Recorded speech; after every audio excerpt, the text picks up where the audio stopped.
Welcome to Shifting Impressions, Conversations with the Realm of Beings, with me, Gretta Chamberlain, and the Realm of Beings. Shifting Impressions, which is one of the vehicles that supports the transmission of the Realm of Beings, is here to assist you in delving into your being by providing numerous topics and discussions for you to intake as you deepen your connection with your inner world. Shifting Impressions is here to assist you in strengthening yourself as you excavate to understand your true nature. Join us today and learn to shift your mindset, shift your thoughts, and shift your focus to recreate your life and produce a new you. Shifting Impressions starts now. So, listeners, thank you for joining us on Shifting Impressions, Conversations with the Realm of Beings. I'm Leigh, and I'm here with Gretta and Carol today, and we're very happy to be broadcast on Transformation Network at 11 a.m. Eastern Time, 8 a.m. Pacific, and of course, find us on all your favorite streaming networks. These conversations will help you look at your life and your creation of reality, to see what you're creating, how it shows up, and perhaps how you can maybe look at it differently. So if you're new to the podcast, each week Gretta, Carol, and I discuss a quotation that Gretta has downloaded from the Realm of Beings. And this week we have a juicy one, as usual. But before we get to that, I think Carol has some announcements to make about where you can find her live and in person in the upcoming weeks. Carol?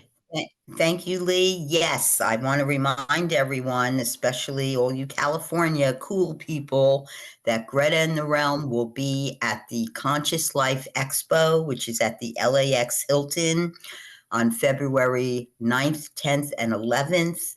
And get your tickets now. I've been with her on some of these expos. They sell out very quickly. Also, you can catch her interview on Alan Steinfeld's New Realities podcast, which was a wonderful podcast. Please check that out. It's on Transformation Network as well as YouTube. And you can always catch everything up on therealmofbeings.com, our website.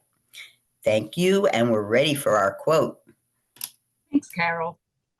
We will be asking, is the devil real? You know, that could be a real trigger for some people out there. But let's see. The quotation is, hell and the devil are human constructs that support a belief in the nature of self-destruction. So when Gretta had initially given that to me to enter into our podcast database, I was thinking, well, that is definitely like a separation mentality. And I never really thought of the concept of self-destruction before.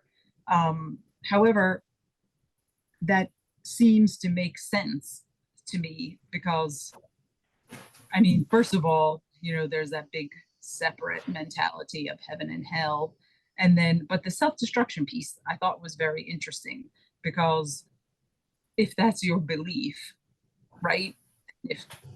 If you believe that you're going to hell by your actions and deeds and words, I mean, that is a creation of your, I mean, that seems like a definite self-destructive sort of mentality, which I didn't really consider before. Historically, people were always concerned about the afterlife. Our ancient ancestors literally had no idea or concept of creation of reality. The concept of a devil didn't even start. If you look at the Old Testament, which were written, you know, in Judaism, they have no mention of the devil. At some point during the Persian Empire, the Jewish people there started to form a concept of, when we get floods or we get disasters or, anything bad that happened, they did not want to attribute that to their benevolent God that they believed in. So they conceived of the devil. And later on, it started to be used as a way to control people. Behave yourself to children or you'll go to hell.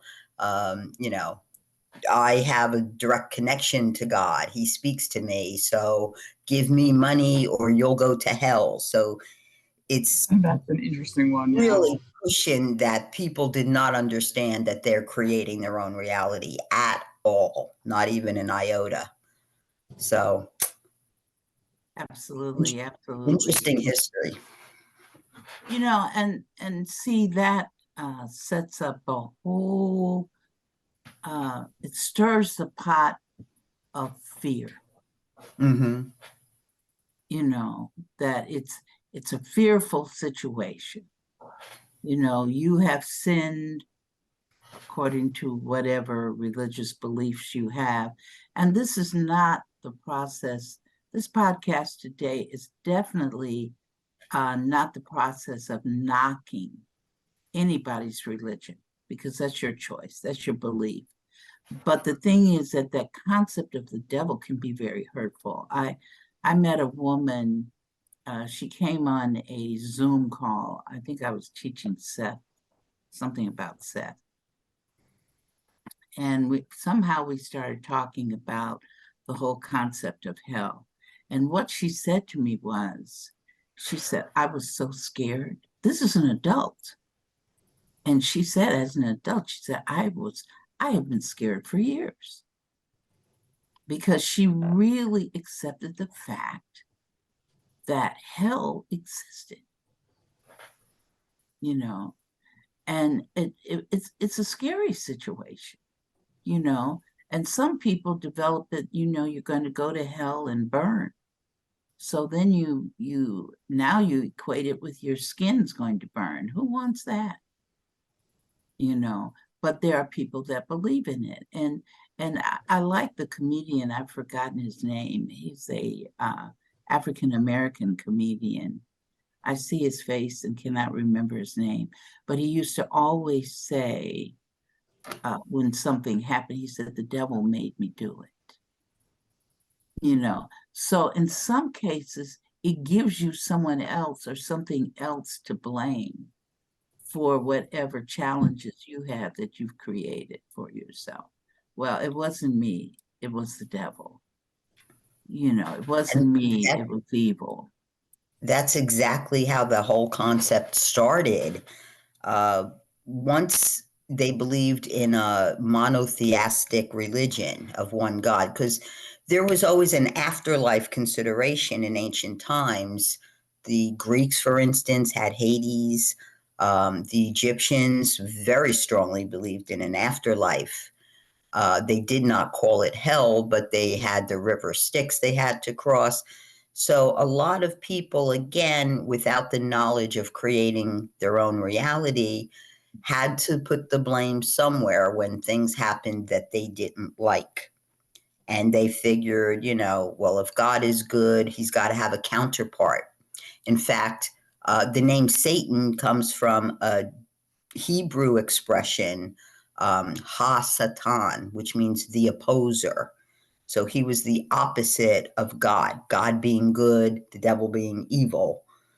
And, people who, again, don't accept that they're creating their own reality will believe in those things out of fear. Absolutely. Once years ago, there was an advertisement that this mega church, I can't even remember the name of the church now, but they were going to make a presentation, and it was going to be even the evening hours around Central Standard Time is around 10 o'clock or 10:30 after the news. And I really wanted to look at it because they were bringing on two authors that were also ministers, if I'm not mistaken. And one of them wrote a book that said the time that he spent in heaven.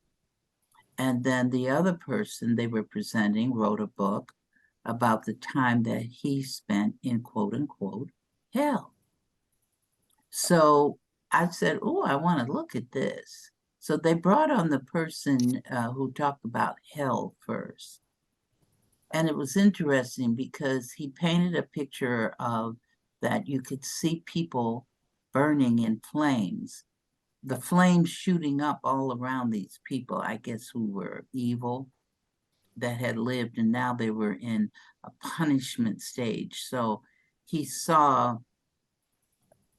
them burning but he made note to the listening audience, the viewing audience, that they were not really burning. He said the flames were there, but they were not burning. I guess he didn't want to make it too dramatic. But he described the whole thing about what it was like for him to be in hell, and what it was like for him to meet the devil. Okay. I said, well, now we got people really going to believe in that. You see, really, really solidly believing. He didn't understand that what he did was he created a portal. And he created hell to look exactly the way he felt it should look. And that's what the book is about. It's not that hell exists. It's about what he created in his mind. Because we have to understand that we create everything in front of us, And so that was his creation of reality.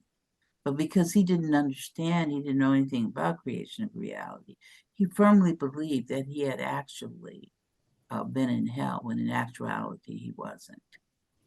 Well, Go ahead. I'm sorry, go ahead. No, finish. I'm sorry. I thought you were done with your thought. Go ahead. No, I was just going to say, then the opposite, after the person who talked about hell came on, then the person talked about heaven. And he said everybody was walking around in white clothes and it was very peaceful. And he went on and described heaven. What he didn't understand was that he had created a portal himself. And the portal was the way he perceived heaven to be. Because perception is what assists you in creating your reality. So here are two people actually believing, and people who followed them actually believing, that these places really exist, when in actuality, each one of those authors created the space themselves and placed themselves in that. That was creation of reality.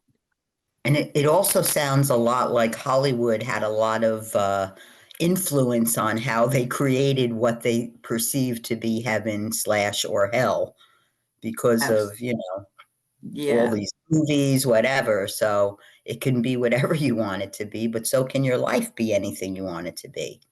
Absolutely. Absolutely. Leigh, you were going to say something. I was just going to say, I guess that's the part that I didn't bring up earlier, right? I do feel that, in the creation myth, that, in the separation that has been perpetuated through the various religions and whatnot, I do think that they were aware of creation of reality. So it's very nice to plant this separation seed. And I guess that's where the self-destruction part comes in, right, Greta? Because, now we have another thing to fear, right? Just like what Carol was saying, and you were mentioned, we have this whole concept of sin and another thing else. So, and then we get these various, we get programmed by these various images and things that people conjure up as their own perception of, some creature with, a pitchfork and horns and whatever, whatever we've been, programmed to sort of visualize in our mind's eye, which, I mean, we can do well enough without all of that things that we may be fearful of, right? Whether it be change or growth or whatever, going to another town. We certainly don't need the extra, imagery of this hellfire and brimstone concept. So that's, I guess, where the self-destruction comes in, because it's just, another kind of unconscious fear play. Absolutely. And when and many people embrace it, and that's okay, because see, our thing is to love everybody unconditionally. That means whatever reality, one of the things it means is whatever reality that you create is okay, because you're creating it for lessons that you have committed to learn. So if one of your lessons is that you took on is fear of injustice to self or destruction of self, then that the devil and hell fits in perfectly. It's self-punishment. Absolutely. Absolutely. I think the earliest civilizations, or even before man was civilized, because Neolithic graves have been found that show the people at that, what we would call cavemen. They've been found buried with reverence, with objects that they felt they would need in their afterlife. So it goes way, way back. But at some point, especially the Middle Ages, it really got smushed around with politics, and it got used as a threatening way to have power over people, and that's a shame. And one of the reasons the United States got established was separation of religion and state. The government should not have anything to do with religion, and yet look what is going on in the world, in our country and other countries. It's never been separated more so than they still consider it as a means of controlling the masses. Absolutely. And my Mr. and Mrs. Frank story, I tell it every time, for the audience that didn't hear it, Mr. and Mrs. Frank had a TV when I was a kid in the neighborhood, and we were so excited for them, because that was back during the time, and I'm dating myself as well, but where people on our block didn't have TVs. So they were the first one, the kids.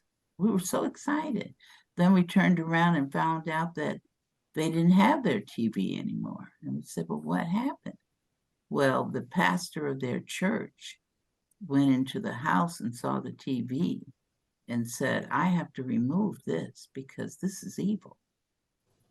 I told that last week. This is evil. So then if it's evil, that means if you continue to look at it, and when you die, then you can go to hell. Because the concept of evil goes with the concept of hell, which then goes with the concept of devil. So you were influenced by the devil to purchase this instrument of evil. Let me remove it so that you will have the opportunity when you die to go to heaven. So give me the TV. So that man took that TV and put it in his house. I was looking at it, and it's just as happy as he could possibly be. But Mr. and Mrs. Frank believed in that concept of evil going into hell and the devil. So that's how they got rid of their TV. Greta, as we're talking here, I was just thinking, I know you say that we have, pre-incarnation, we set up these lessons and things for ourselves. But is it possible, like, we could perhaps have those preordained lessons, but then, do we add to them as we're walking around here? Can you, have certain lessons, but then become influenced by these, by these other ideas. And then, you take that up to learn and go through, or the lessons that you have coming in, those are them. If you have I have to deal with this hell fear thing, you have it, and then you have those, create those circumstances. But can there be, can you be swayed and influenced along the way? Absolutely. Because see, there's no set thing. If you want to add more lessons to your plate, you can do that. When I was practicing Baha'ism, there's in the prayer book, there was a prayer you could say that you could have more lessons if you wanted. That was part of the Baha'ism, it was right there in the prayer book. And I remember I used to look at it and I'm going, oh, I'm never going to pray that prayer. I don't need any more lessons. I got enough of them, but there lesson was be like the lesson for prosperity or self-love? Couldn't that be a lesson? All of it. Everything that we are doing is a lesson. I tell people, if you're washing dishes by hand, that's a lesson. And I know that seems like, how could washing dishes be a lesson? But everything that we are doing is a lesson for us to learn from. How could the dishes be one? Maybe you're a person that hates to do dishes. So then you're either going to buy a dishwasher or you're going to continue to wash the dishes by hand, but then you learn to let me embrace this activity with joy and peace and ease. So the washing of those dishes can be right there for that lesson for you. Let me do this activity with ease and peace in my heart to wash those dishes. Instead of going, oh, look at all those dishes in the sink. Now look what I have to do. You see, that's a lesson. So there are lessons in everything. Now, you use the word preordained. I have a slight challenge with that, in that if you have a lesson that you've already committed to learn, you can change it. You can change anything in your life. Nothing is set in stone ever. Anything you want to change, you can change it. You can change, like I always tell people, I was supposed to make my transition between the ages of 82 and 85. I changed that. I firmly believe it because I said, I can't go between 82 and 85. I'm not going to have all these things that I committed to learn and to do finished. So I said, let me extend it, my life a little bit longer. When I was at the expo in Brooklyn, the New Life Expo in Brooklyn, this lady, I was walking down the aisle to go to the laboratory facilities, and this young woman pops out in front of me. And she says, I want to do a psychic reading of you. And I just laughed because I told her, I said, I'm doing psychic readings myself around the corner. But I know I created it because I had said to myself, I'm doing all these readings. I said, maybe I need to go get a reading myself just to see what are the probabilities out there. So when she popped up in front of me, I said, oh yeah, I created this. Okay. So when she stood in front of me, she said, oh, you're strong. I said, yeah. Only thing I can tell her, yes, I am. I know I'm strong. I know I'm a strong person. I've claimed that, for myself.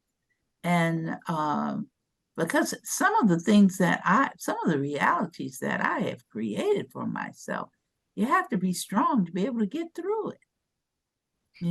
without me going on into the details of it. But my life that I created has not one been of pure joy at every moment. I could use my favorite word, my first word, but I wouldn't do this here on the air. But sometimes I said a many. I said, "We, Greta," even before I even knew I created my own reality. But then I was walking away and her mother called me over. So I went over to her. She said, "Come back." And I'm trying to get to the bathroom. That it was serious for me, to get to the bathroom. But I said, let me not be impolite. So I went over. She said, "Give me your hand."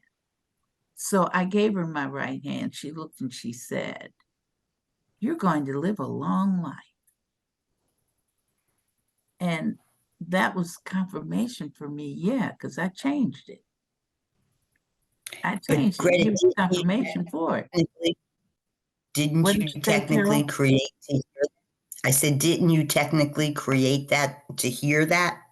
Absolutely. I create everything in my life. If you say boo to me, I created you to say boo. Did you ever get to the bathroom? That's what I want to know. Yeah, I finally made it. That's the first step to the long life. I finally made it. But you know what was really interesting? When I came back, I couldn't find those people. Interesting. Yeah, they were like it's like they weren't there. Their booth wasn't there. I didn't see anything. I said, well, that's another experience we'll just hang on to. So yeah. So but answer your question, Leigh. Mm-mm. You don't have to say with anything. Remember, you're the boss. We're the force. We're the boss. We don't want it. Okay, exit out, bring me the next one. You see what I'm saying? So never, never. In fact, I've even in the facilitation work have gone to the incarnate to ask, can we change lessons for people? Or this person has learned this lesson, can we get permission to discontinue it? So, and it agrees. Sometimes, most of the time it agrees. It says, yeah, go ahead. And we take the lesson away. So Greta, does that mean you carry it into your next? If it's not completely learned, do you have to because keep we've it? asked for it to be totally removed. We're through it. The person I have a lot of lessons I would like totally removed.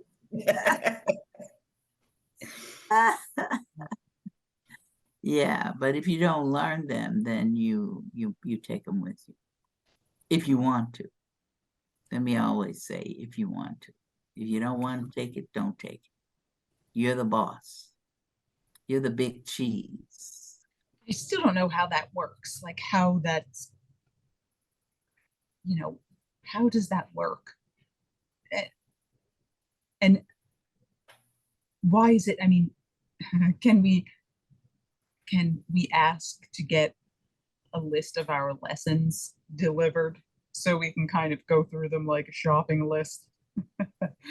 You can see your lessons. You can see Okay. your lesson. Everything that you are experiencing is a lesson. There you go. Mm-hmm. Your life itself. I mean, but sometimes we don't see the lessons. That's the whole thing. It's something like the nose. It's sitting right there on our face, but most of the time we're oblivious to it. Well, see, that's the interesting part about this whole journey is discovering what your lessons Mhm. are. But you can actually just see them. You can see them by way of the people that you put around yourself. You can see your lessons by way of what you create to experience. Sometimes the experiences are great. Those are lessons as well. To go to have a birthday party. You create a birthday party for yourself and the whole family comes over. There's cake and ice cream and everybody's celebrating your age. That's a creation of reality as well. So that's a self-creation. That's one of joy. So you're practicing joy. You have to practice these things.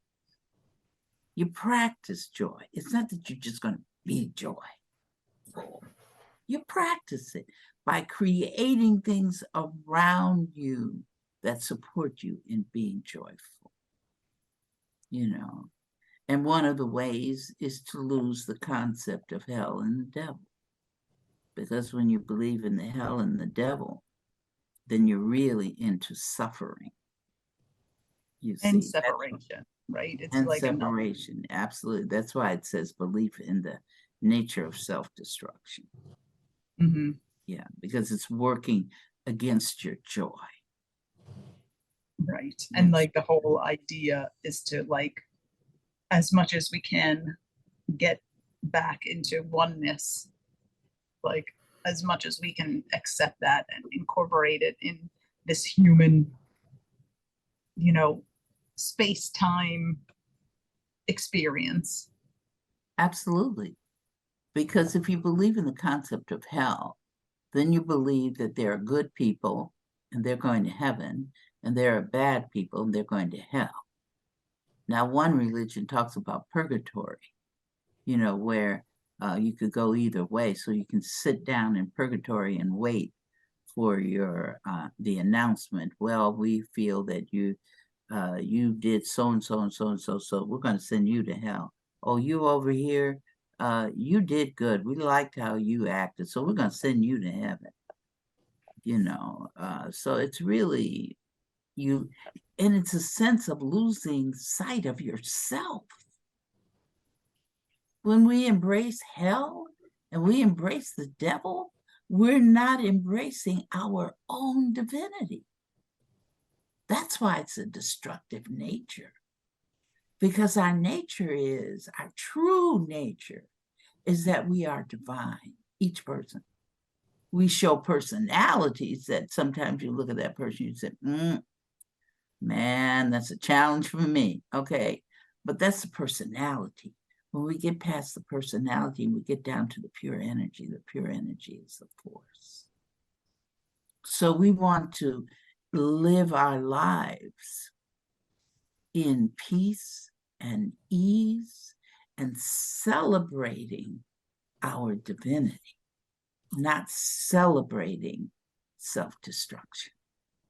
And I guess that's just also like one more concept to pull us out from within to like some other external concept. It's just whether I forgot about that purgatory situation, whether you're waiting there for someone else to tell you which way to go, or if you're going straight in one of the directions.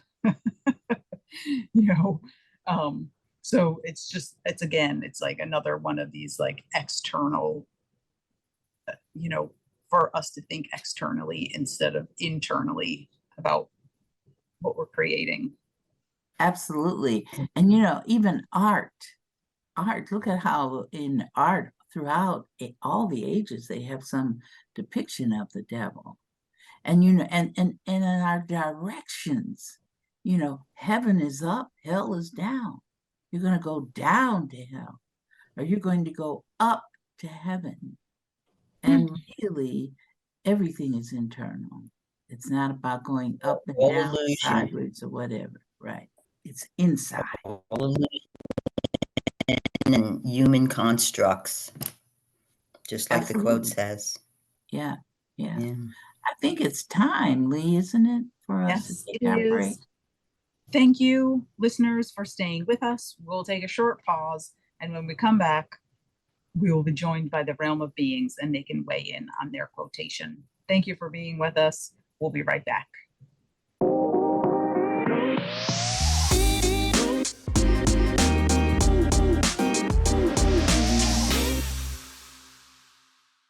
Welcome back, listeners. Thank you for staying with us. Leigh needed to depart the podcast for personal reasons, but we are here at that time where we will chat with the realm of beings. Realm, are you with us? Yes, we are here. Welcome. Love having you here. This week we've had a very lively discussion on this quote. Hell and the devil are human constructs that support a belief in the nature of self-destruction. Would you like to expand for us, please? Absolutely. The first thing we want to say is that hell is not real. And the concept of the devil, per se, is not real. Now, there are individuals, various other species that you don't see, and species that you do see in the form of humans that you could say are very hellish because they support the destructive nature of self or of others, individuals. Now, let us say this. Remember, you cannot ever do anything to anybody. So you cannot be destructive to someone. The other person must decide that they want to receive a destructive nature. They want to receive that. Otherwise, they can't experience it. So, with that in mind, if you truly believe in hell and you truly believe that, quote, in sin and punishment, then you can you can create that for yourself. And I'm sure, if you believe in it and you believe in the devil, then perhaps you want to experience that, because Well, you I will was just, create, yeah. if you believe in hell, I truly. find it a hard concept to get my head around of some of what we would term as atrocities that people create that for themselves. You would think everyone would want to create happiness, peace, and joy. How does one get into that state that they create some type of atrocity to happen to them? Well, there are a lot of reasons, Carol. If you're talking about individuals, it's going to be, how do you feel about yourself? Mm. If you feel that you're not worthy of being loved and cared for, admired, if you feel that you're not worthy of that, you're not worthy of prosperity, then you're going to create things that will support you in that. If you believe in the concept of hell and you can burn in hell with the devil, then part of your life is going to be supporting that. See, that's the interesting part. So it really comes down to love of self unconditionally. Absolutely. And it also comes down into you, both of you, the three of you were touching on it before we went to break. And that is to honor your divinity. If you're honoring your divinity, then you cannot honor the concept of hell and the devil. If you do not honor your own divinity, then those are two concepts that could possibly be there with you in some form or another. Because you create everything you think. Everything, because how is creation of a reality occurring? It occurs through thought, and then it occurs through emotion being attached to those thoughts. So hell, I can be in hell. It was hell today. Some people even say that. They go to work and they come back. How was your day? Oh, it was hell. How was whatever, you went on a trip or something. Oh, instead of saying it was great and fun, maybe you met turbulence in the air. How was, in fact, somebody could ask you, how was your trip on the airplane back? So with a lot of great turbulence, then you can say, oh, it was hell. So every time you say, oh, it was hell, You're putting out there, you're putting the energy to experience in your mind what you call hell. You don't have to necessarily go to the place that they call hell, which is non-existent. You can be in hell in your mind, like you can be in heaven in your mind. You see. So it all kind of boils down to self-awareness of what you're thinking and feeling, because that influences what you create. Absolutely. Absolutely. You know, when I was in grammar school, I went to parochial school. I started doubting a lot of the teachings that I was receiving. So I started to explore other religions in my, on my own. And I came to a conclusion that I foolishly said out loud in class, was that I did not believe heaven and hell existed other than here on earth. So in a way, I think I didn't know the term creation of reality, but I think I understood that it was people creating their own heaven and their own hell right here on earth, and not something that existed externally.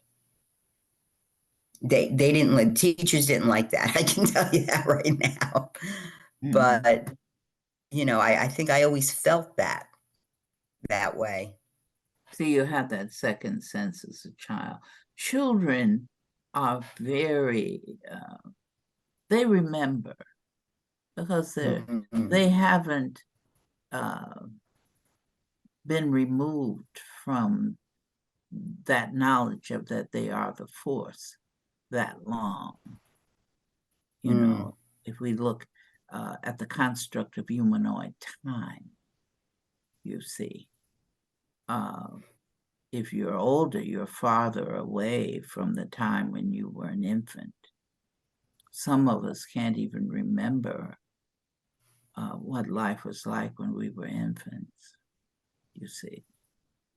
So as and you also, the older you're presented here on earth, the more influences you would have experienced that can take you farther away from remembering you're the force. absolutely. And the illusions. See, this is this reality that we are in at this moment is filled with illusions. The base of it is illusions. That's all that it is. So what we want to do is to refute the illusions and embrace our truism, which is, as we've been saying throughout the podcast today, our divinity. That's what we want to embrace. Embrace your divinity. And you can't be divine in the devil, although, well, some people act and perform like you. If you watch them, you say, oh, he's the devil. You know, like Hitler, you're Hitler. You can say, oh, he was the devil. He was influenced by the devil. He is the devil. He's going to hell. You see, because you watched all the realities that he supported people with. But that was his personality. When you take away his personality, he too is the force. Everything in existence is the force. How we travel within this reality, how we manifest in this reality, and what we manifest in this reality is based on what illusions we accept. And I think most of us, it's quite easy to accept what we would perceive as good things, but it's a lot harder or a lot more difficult. And again, that could just be me creating it to be difficult to accept what we consider atrocities or people like Hitler. And I find even watching, programs and documentaries, I have to really keep myself in check and say, it's not real. It's just their creation of reality. Because it's difficult to accept that some of these things occur because we don't want them to be happening that way for anyone. Absolutely. But you know what? There's nothing we can do about somebody else's reality Exactly. because that's theirs. The only thing we can say, we can empathize and just say, I understand what you're going through. But you don't have to go through the same thing that the person is going through to be able to say, I understand. You don't want to go down to the feeling level with it. And see, that level is at that feeling level. And there's a fine line between the empathy and the sympathy. I know I struggle with that often. The understanding, and if you have the sympathy, it's coming from fear, and you can actually attract that to yourself. Absolutely. So I know it's very important to stay with empathy instead. Absolutely. Absolutely. And it's an honor. When you stay in empathy, then you're honoring the person. You're honoring them because you're saying, okay, look what you created. Wow. What a lesson you chose. You chose something to show your strength, how strong you are. That's a great way to view it. Yeah, you're practicing. This whole existence in this reality that you have, because you chose to be humanoid. You came here with certain constructs that you're dealing with. And we've said before, I think last week or whenever, but we've said you're here not to succumb to the lessons, but to overcome them. You want to say that again. It's I like not that. to succumb to the lessons. It is for you to overcome it. And the best way to overcome the lessons is to love oneself unconditionally. I feel like everything always boils back to that specific lesson the most. And I know anytime we've referenced books that talk about mental equivalencies with physical manifestations of what's going on in your unconscious. I know that every time I have some type of issue and I go to the book and look it up, the bottom line is it's showing me that I'm not loving myself. And that's probably what is happening with most people that are experiencing situations that they prefer not to experience. But I do try to take that step back and understand the learning part of it. And, it's hard to love yourself unconditionally at times. That's the challenge. That's the lesson. Absolutely. Sometimes the lessons are very intense. You've created them to be intense. That you've created them to be intense so you can test yourself in overcoming them. We give ourselves these lessons, but sometimes we forget and we go down into the essence of the lesson instead of rising above it if it's a challenge. The easy lessons are the ones that bring us joy and peace and love and light. Then we're just going, oh yes, everything's wonderful. And then you hit a snag and you go, oh my God, look at what's happening to me. I'm not myself. I want to go back to the way I used to be. We've heard people say that. I've said that. They want to go back because but then I know Greta sometimes tell them, are you sure you want to do that? But look at what was back there. And not only that, there is no back, right? There's no time. That's an illusion. Yes, absolutely. Absolutely. I want to go back. Realm, is there any advantage of having more challenging lessons than to have easier lessons? Not really. A lesson is a lesson. Other than the fact if you're joyful about it, you're moving with more ease. If you're having a challenge with it, some people may not be moving with ease at all. Yeah, some people just fight against it. Absolutely. So then the lesson becomes more challenging. Moving in ease. Yes, and it does become more challenging because you've created it to be more intense. See, not only do we create the lessons, but we create the intensity of the lessons.